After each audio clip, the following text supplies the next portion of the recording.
സുഹൃത്തുക്കളെ, ഈ കൂട്ടായ്മയുടെ മെമ്പർമാരെ, കുടുംബാംഗങ്ങളെ, ഈ കൂട്ടായ്മ തുടങ്ങിയ വർഷം മുതൽ നമ്മുടെ ഫസ്റ്റ് കോഴിക്കോട് നടന്ന ഓഡിറ്റോറിയത്തിൽ അന്ന് എനിക്ക് പങ്കെടുക്കാൻ സാധിച്ചിട്ടുണ്ട്, തൃശ്ശൂരിൽ പങ്കെടുക്കാൻ സാധിച്ചിട്ടുണ്ട്. എന്തുകൊണ്ടോ നമ്മുടെ താടിക്കാരൻ്റെ നാട്ടിലെത്താനാണ് എനിക്ക് കഴിഞ്ഞിരിക്കില്ല. എന്തായാലും വീണ്ടും ഇത് കോഴിക്കോട് വന്നപ്പോൾ ഞാൻ ഈ പ്രദേശത്തുകാരനാണ്, അതുകൊണ്ട് തന്നെ ഇവിടെ എത്തണം, നിങ്ങളെല്ലാവരെയും ഒന്ന് കണ്ടുപോകണം. കാരണം കണ്ടുപോകണമെന്ന് പറയാൻ കാരണം ഇങ്ങനൊരു കൂട്ടായ്മ ഞാൻ ഒരു സ്ഥലത്തും കണ്ടിട്ടില്ല. എൻ്റെ എത്രയോ ഞാൻ പല പ്രവർത്തന മേഖലകളുണ്ട്, എന്നാൽ ഇത്തരത്തിൽ കാരണം വെറും ഒരു സംഘടനാ ലെവലിലല്ലാതെ ഒരു ഫോണിലൂടെയുള്ള ഒരു കൂട്ടായ്മയിലൂടെ, വാട്സപ്പ് കൂട്ടായ്മയിലൂടെ ഇങ്ങനെ ഉയർന്നു വന്ന് എല്ലാവരും അതിനെ പിന്തുണയ്ക്കുന്നു, എല്ലാവരും എന്തഭിപ്രായങ്ങളും പറയുന്നു. ഞാൻ പോസ്റ്റ് ഇട്ടിരുന്നു, കാലത്ത് എഴുന്നേറ്റാൽ ആദ്യം ഞാൻ നോക്കുന്ന ഗ്രൂപ്പാണിത്. കാരണം എന്തിനു വേണ്ടിയാണെന്ന് അറിയാമോ?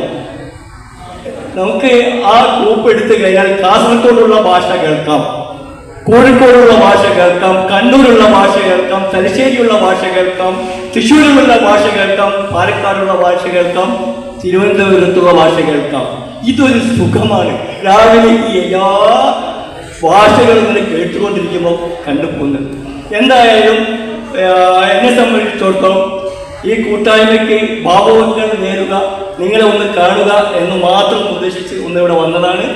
നിങ്ങളുടെ പല വിഷയങ്ങളിലും നമ്മൾ ഇടപെടാറുണ്ട്.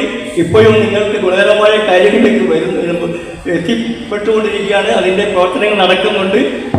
ചില പ്രശ്നങ്ങൾ മാത്രം ഇപ്പം ആരെങ്കിലും PMEGP വായ്പയിൽ ലോണിന് അപേക്ഷിക്കുന്നുണ്ടെങ്കിൽ ആരും ഇപ്പോൾ അപേക്ഷിക്കേണ്ടതില്ല.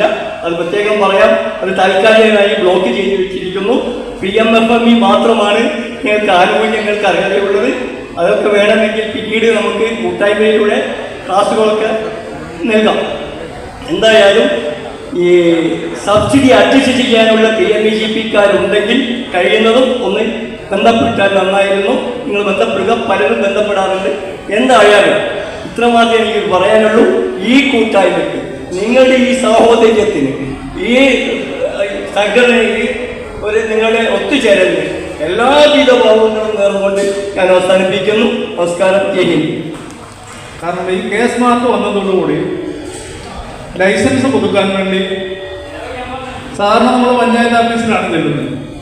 പഞ്ചായത്ത് ഓഫീസിൽ ചെല്ലുമ്പോൾ തന്നെ ഫ്രണ്ട് ഓഫീസുണ്ട്. അവിടുത്തെ ജീവനക്കാർ നമ്മുടെ പല സുഹൃത്തുക്കളും